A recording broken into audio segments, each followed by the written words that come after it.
Welcome everyone. জেনপাস Yuji 2024 সংক্রান্ত আজকের video তোমাদের জন্য অত্যন্ত গুরুত্বপূর্ণ হতে চলেছে। এই মুহূর্তে তোমরা যারা 2024 সালের উচ্চ মাধ্যমিক ক্যান্ডিডেট রয়েছে, পাশাপাশি যাদের উচ্চ মাধ্যমিক ইতিমধ্যে কমপ্লিট হয়ে গেছে, যারা জেনপাস ইউজি পরীক্ষার জন্য অপেক্ষা করছিলে, জেনপাস ইউজি 2024 এর অফিসিয়াল বিজ্ঞপ্তি কিন্তু প্রকাশিত হয়ে গেল। জেনপাস ইউজি 2024 জেনপা 2024 বিএসসি নার্সিং, প্যারামেডিক্যাল এবং বিএইচ এর এন্ট্রান্স এক্সাম জেনপাস ইউজি সংক্রান্ত আজকের ভিডিও তোমাদের জন্য অত্যন্ত গুরুত্বপূর্ণ হতে চলেছে।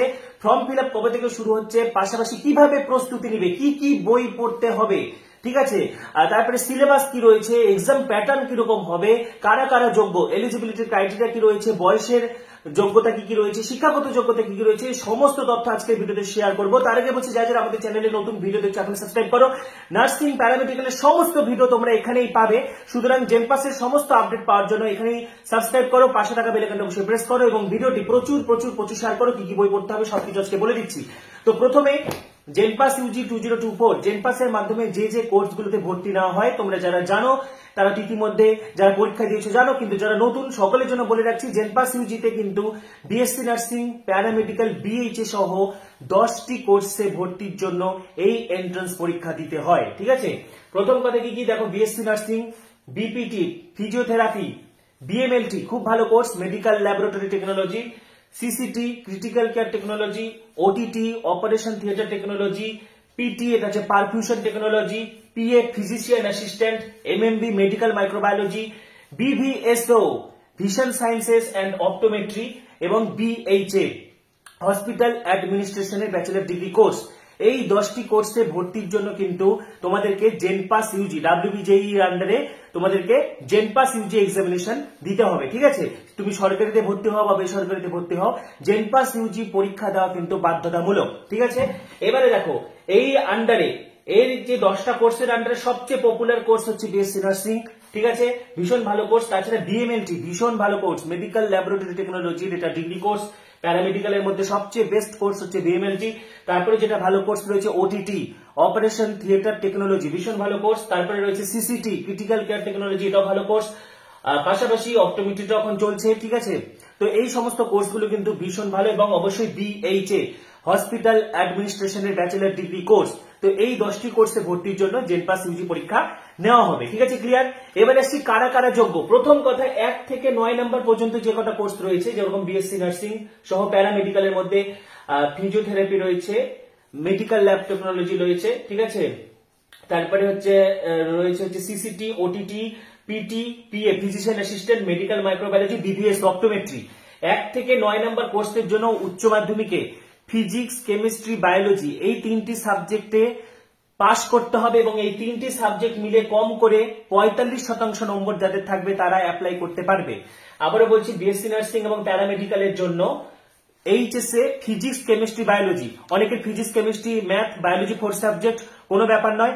ফিজিক্স, কেমিস্ট্রি, বায়োলজি 3টি সাবজেক্ট মিলে 45% কম করে 45% নম্বর থাকলে কিন্তু তোমরা আবেদন করতে পারবে, ঠিক আছে। এবং যারা রিজার্ভ এসসি, এসটি, ওবিসি তাদের ক্ষেত্রে ফিজিক্স, কেমিস্ট্রি, বায়োলজি মিলে 40% নম্বর থাকলে তোমরা অ্যাপ্লাই করতে পারবে, ঠিক আছে।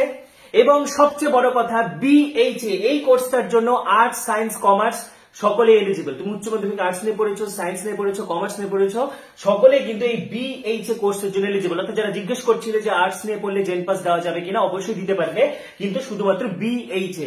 তোমরা কিন্তু বিএসসি নার্সিং বা প্যারামেডিক্যালের জন্য যোগ্য নয়। যারা সায়েন্সের ক্যান্ডিডেট তোমরা 10টা কোর্সের জন্য এলিজিবল, আর যারা আর্টস, কমার্সের থেকে রয়েছে তোমরা কিন্তু এই বিএইচএ করতে পারবে। সায়েন্সের ক্যান্ডিডেটও বিএইচএ দিতে পারবে, ক্লিয়ার। আরেকবার বলে দিচ্ছি, BSc nursing, BPT, BMLT, CCT, OTT, PT, PA, MMB, বিভিএস ও অপটোমেট্রি এই কয়েকটা কোর্সের জন্য ফিজিক্স, কেমিস্ট্রি, বায়োলজি এইচএসএ কম করে 45% নম্বর, জেনারেলদের ক্ষেত্রে টোটাল 3টি মিলে 3টাতে ইন্ডিভিজুয়াল পাস থাকতে হবে, থিওরি প্র্যাকটিক্যাল মিলে, ঠিক আছে। এবং রিজার্ভ হলে 40% নম্বরে পাস করতে হবে কম করে, তাহলে তোমরা এলিজিবল। এবং বিএইচএ কোর্সের জন্য যে কোনো স্ট্রিম থেকে, আর্টস, সায়েন্স, কমার্স যে কোনো ব্যাকগ্রাউন্ড থেকে এইচএস পাস করলে বিএইচএ কোর্স করতে পারবে, ঠিক আছে। এবার আসি বয়সের ঊর্ধ্বসীমা। দেখো প্রথম কথা, আইএনসি কিন্তু নার্সিং করার বয়সের ঊর্ধ্বসীমা কমিয়ে দিয়েছে। পাশাপাশি ফিজিওথেরাপি, বিএসসি নার্সিং এবং ফিজিওথেরাপিতে বয়সের কোনো ঊর্ধ্বসীমা নেই। ন্যূনতম 17 বছর বয়স হলে 17 থেকে যে কোনো আপার এজ লিমিট কোনো নেই, ঠিক আছে। 17 থেকে যে কোনো বয়সেই তুমি বিএসসি নার্সিং এবং ফিজিওথেরাপি করতে পারবে। পাশাপাশি এই যে কোর্সগুলো রয়েছে BMLT, CCT, OTT, physician assistant, percussion technology, optometry, BH, NMD এগুলোর জন্য কম করে 17 থেকে 40 বছর বয়সের মধ্যে হতে হবে। 40 বছর বয়সের ঊর্ধ্বে কিন্তু এই কোর্সগুলো করা যাবে না। ঠিক আছে, এবারে আসছি এক্সাম প্যাটার্ন নিয়ে। এক্সাম প্যাটার্ন দেখো, প্রথম কথা জেনপাস ইউজিতে দুটো পেপার থাকে। যারা শুধুমাত্র এই বিএসসি নার্সিং থেকে শুরু করে প্যারামেডিক্যালের কোর্সগুলো করতে চাও তোমাদেরকে শুধু পেপার 1 দিতে হবে। ঠিক আছে, যারা বিএইচ এ কোর্স করতে চাও তোমাদেরকে পেপার 2 দিতে হবে। আর যারা সবগুলো কোর্সের জন্য এলিজিবল বা সবগুলো কোর্স করতে চাও তাহলে তোমরা পেপার 1 এবং পেপার 2 দিবে। ঠিক আছে, কারা শুধু পেপার 1 দিবে? তুমি বিএসসি নার্সিং করতে চাও বা প্যারামেডিক্যাল কোর্সগুলো BMLT, CCT, OTT, physiotherapy, optometry এগুলো নিয়ে পড়তে চাও তাহলে তোমাকে শুধু পেপার 1 দিতে হবে, পেপার 2 না দিলেও চলবে। ঠিক আছে, পেপার 2 দেওয়া বাধ্যতামূলক নয়। এবং যারা বিএইচ এ কোর্সটা করতে চায় তোমাদেরকে শুধুমাত্র পেপার 2 দিতে হবে, পেপার 1 না দিলেও কিন্তু তোমাদেরকে চলবে। এই জিনিসটা মাথায় ঢুকে নাও। এবারে আমরা দেখবো পেপার 1 এবং পেপার 2 তে কি কি থাকবে। তাহলে দেখো, পেপার 1 কারা কারা দিবে? যারা বিএসসি নার্সিং প্যারামেডিক্যালের ডিগ্রি কোর্সগুলো করতে চায় তোমাদেরকে পেপার 1 দিতে হবে। পেপার 1 এ ফিজিক্স থেকে থাকবে 25 নম্বর, কেমিস্ট্রি থেকে 25, বায়োলজি থেকে 25, ইংরেজি থেকে 20 এবং রিজনিং থেকে থাকবে 20। এই হচ্ছে 115 নম্বর। ঠিক আছে, এবং এগুলো সবগুলো হচ্ছে এইচএস এর সিলেবাস, ক্লাস 11-12 এর সিলেবাস থেকে প্রশ্ন থাকবে। ফিজিক্সের জন্য 25 নম্বর, কেমিস্ট্রির জন্য 25 নম্বর, বায়োলজির জন্য 25 নম্বর, ইংরেজির জন্য 20 নম্বর, লজিক্যাল রিজনিং এর জন্য থাকবে হচ্ছে 20 নম্বর, টোটাল 115। ঠিক আছে, যারা বিএসসি নার্সিং প্যারামেডিক্যাল করতে চাও তোমাদেরকে শুধু পেপার 1 দিলেই হবে, পেপার 2 না দিলেও চলবে। এবং পেপার 1 এ কিন্তু কোনো ম্যাথ থেকে প্রশ্ন থাকছে না, যেহেতু ফিজিক্স, কেমিস্ট্রি, বায়োলজি কম্বিনেশন থাকা বাধ্যতামূলক। পেপার 1 দিতে গেলে ফিজিক্স, কেমিস্ট্রি, বায়োলজি থাকতেই হবে। এবারে তুমি আর্টস নিয়ে পড়েছো বা কমার্স নিয়ে পড়েছো বা তুমি সায়েন্স নিয়ে, কিন্তু তুমি বিএইচ এ কোর্স করতে চাও, বিএইচ এ এই কোর্সটার জন্য তোমাদেরকে কিন্তু পেপার 2 দিতে হবে। পেপার 2 তে কি কি থাকছে দেখো, পেপার 2 তে ফিজিক্যাল সায়েন্স ভৌত বিজ্ঞানের জন্য থাকছে 35 নাম্বার, ম্যাথমেটিক্স এর জন্য থাকছে 20 নাম্বার, জিকে জেনারেল নলেজের জন্য থাকছে 20 নম্বর। ঠিক আছে, ইংলিশের জন্য 20 নাম্বার এবং রিজনিং এর জন্য 20 নাম্বার। এই হচ্ছে 115। এবং এখানে কিন্তু এই যে ভৌত বিজ্ঞান, অঙ্ক, ঠিক আছে, এগুলো থাকবে হচ্ছে মাধ্যমিক লেভেলের, এবং জিকে, ইংলিশ, রিজনিং থাকবে 11-12 বা এইচএস লেভেলের। ঠিক আছে, এটা পেপার 2। পেপার 2টা শুধুমাত্র বিএইচ এ কোর্সের জন্য, বিএইচ এ কোর্সের জন্য শুধুমাত্র পেপার 2 দিতে হবে। ঠিক আছে, এবং যারা বিএসসি নার্সিং প্যারামেডিক্যাল করতে চাও তোমাদেরকে পেপার 2 না দিলেও চলবে। ঠিক আছে, এবারে এই হলো আমাদের এক্সাম প্যাটার্ন। এবার সিলেবাস সবই বলে দিলাম। এবারে কি কি বই পড়তে হবে। ঠিক আছে, কি কি বই পড়তে হবে। প্রথম কথা দেখো, বায়োলজির জন্য তোমরা ঢালা না পড়ে এমসিকিউ পড়বে। ঠিক আছে, এখানে আমি প্রচুর এমসিকিউ বই তোমাদেরকে দেখিয়ে দিচ্ছি, এতগুলো এমসিকিউ বই পড়ারও দরকার নেই। এগুলো বিভিন্ন কোম্পানি থেকে স্পেসিমেন কপি দিয়ে যায়। এইটা যেমন সাতটা পাবলিকেশন, অবজেক্টিভ জীববিদ্যা রয়েছে, রায়মার্টিনের রয়েছে। ঠিক আছে, রায়মার্টিন 11-12 এর সেপারেট প্রশ্ন বিচিত্রা। তোমরা একটা প্রশ্ন বিচিত্রা তোমাদের কাছে সকলের রয়েছে, ক্লাস 11 এ কম্বাইন্ড এর প্রশ্ন বিচিত্রা। এখানে ফিজিক্স, কেমিস্ট্রি, বায়োলজি সব 11, এখানে ফিজিক্স, কেমিস্ট্রি, বায়োলজি 12 প্রশ্ন বিচিত্রাগুলো দেখতে পারো। ঠিক আছে, রায়মার্টিনের ফিজিক্স বই ইত্যাদি নানা রকম বই রয়েছে, এমসিকিউ গুলো পড়তে হবে। ঠিক আছে, যারা ইংলিশ ভার্সন পড়তে চাও, যে নিট, বায়োলজি, এনসিইআরটি বেস যে এমসিকিউ গুলো রয়েছে সেগুলো পড়বে। ঠিক আছে, রায়মার্টিন একটা বাংলার বই বের করেছে, এটাও পড়তে পারো।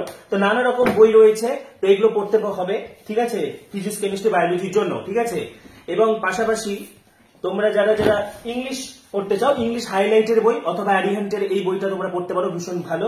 লজিক্যাল রিজনিং এর জন্য কামাল হাসানের বইটা ভীষণ ভালো। এই মুহূর্তে আমি দেখাতে পারছি না, কারণ আমার কিছু স্টুডেন্টসকে আমি দিয়েছি বইটা। আর পাশাপাশি পেপার 2 ফিজিক্যাল সায়েন্সের মধ্যে তোমরা ভৌত বিজ্ঞান ক্লাস 10 এর 7টা পাবলিকেশন হোক, ছায়া প্রকাশনী হোক, বই পড়বে। ঠিক আছে, ম্যাথের জন্য, ম্যাথে প্র্যাকটিসের জন্য এই যে আর এস আগরওয়ালের বই, এটা বাংলা ভার্সন বই। ঠিক আছে, বেঙ্গলি ভার্সন বই, এটা তোমরা পড়তে পারো। ইংলিশের জন্য আমি বলেই দিলাম আরিহান্টের জেনারেল ইংলিশ বা হাইলাইট বা পিকে দে সরকারের বই। জেনারেল নলেজের তো সেরকম কোনো হয় না, general knowledge syllabus vast. General নলেজের জন্য তোমরা এই বইটা পড়তে পারো, এই বইটা ভীষণ ভালো করেছে আড্ডা 24/7। ঠিক আছে, রিজনিং এর জন্য তো বলেই দিলাম কামাল হাসানের বই। এবং সবচেয়ে যেটা ভালো হয়, একটা কম্বাইন্ড বই কিনবে। জেনপাস ইউজি যে কোনো বাজারে গিয়ে বলবে যে আমাকে একটা জেনপাস ইউজির প্র্যাকটিস পেপার বা কম্বাইন্ড বই দাও, সেখান থেকেও তোমরা প্র্যাকটিস করতে পারো। ঠিক আছে, তাহলে জেনপাস ইউজি সংক্রান্ত কিন্তু সব ডিটেলস কিন্তু আমি এখানে তোমাদেরকে আলোচনা করে দিয়েছি। এবারে সেই জেনপাস ইউজি ফর্ম ফিল আপ কবে হবে? জেনপাস ইউজি ফর্ম ফিল আপ হবে ফেব্রুয়ারি থেকে। ঠিক আছে, ফেব্রুয়ারি থেকে শুরু হবে, ফেব্রুয়ারির মিডল থেকে মার্চের মিডল পর্যন্ত হতে পারে, বা ফেব্রুয়ারির শুরু থেকে মার্চের শুরু পর্যন্ত, বা ফেব্রুয়ারির শেষ থেকে মার্চের শেষ পর্যন্ত। অর্থাৎ ফেব্রুয়ারি থেকে মার্চ মাস পর্যন্ত ফর্ম ফিল আপ চলবে। এবং পাশাপাশি যেটা হচ্ছে পরীক্ষা কবে হবে, পরীক্ষা কিন্তু ডিক্লেয়ার হয়ে গেছে 30শে জুন। 30শে জুন 2024 জেনপাস ইউজির পরীক্ষা হবে। ঠিক আছে, তো যারা আর্টস সায়েন্স কমার্স যারা বিএইচ এ কোর্স করতে চাও, তোমরা যারা আর্টস কমার্স থেকে রয়েছো, যাদের সায়েন্স নেই, তোমরা বিএইচ এ কোর্স করতে পারবে, অর্থাৎ আর্টস সায়েন্স কমার্স সকলে বিএইচ এ কোর্স করতে পারবে। সেক্ষেত্রে তোমাকে পেপার 2 পরীক্ষা দিতে হবে। আর যাদের উচ্চ মাধ্যমিকে পিসিবি কম্বিনেশন রয়েছে, ঠিক আছে, বায়োলজি 4 সাবজেক্ট হোক, মেন সাবজেক্ট হোক, বা কেমিস্ট্রি 4 সাবজেক্ট হোক, মেন সাবজেক্ট হোক, কোনো ব্যাপার না, ফিজিক্স কেমিস্ট্রি বায়োলজি সাবজেক্টে 5 নম্বর এবং 3টি মিলে 45% নম্বর থাকলে BSc nursing, physiotherapy, MLT, CCT, OTT, PT, PA, medical microbiology, optometry, এই সমস্ত কোর্সগুলোর জন্য এলিজিবল। সেই ক্ষেত্রে তোমাকে পেপার 1 পরীক্ষা দিতে হবে। ঠিক আছে, জেনপাস ইউজি 2024 এর প্রিপারেশনের জন্য যারা আমার সঙ্গে পার্সোনাল যোগাযোগ করতে চাইছো, আমার হোয়াটসঅ্যাপ নাম্বার 8768035331, 8768035331, এই নম্বরে হোয়াটসঅ্যাপ করো। যারা জেনপাস ইউজি প্রিপারেশনের জন্য আমার সঙ্গে যোগাযোগ করতে চাও, এই নম্বরে আমাকে হোয়াটসঅ্যাপ করবে। ঠিক আছে, তো জেনপাস ইউজি সংক্রান্ত সমস্ত তথ্য কিন্তু আজকে আমি শেয়ার করে দিলাম। পরবর্তী আপডেটগুলির জন্য এখন সাবস্ক্রাইব করো, পাশে থাকা বেল আইকনটা অবশ্যই প্রেস করো এবং ভিডিওটি প্রচুর শেয়ার করে দাও। সবাইকে অসংখ্য ধন্যবাদ।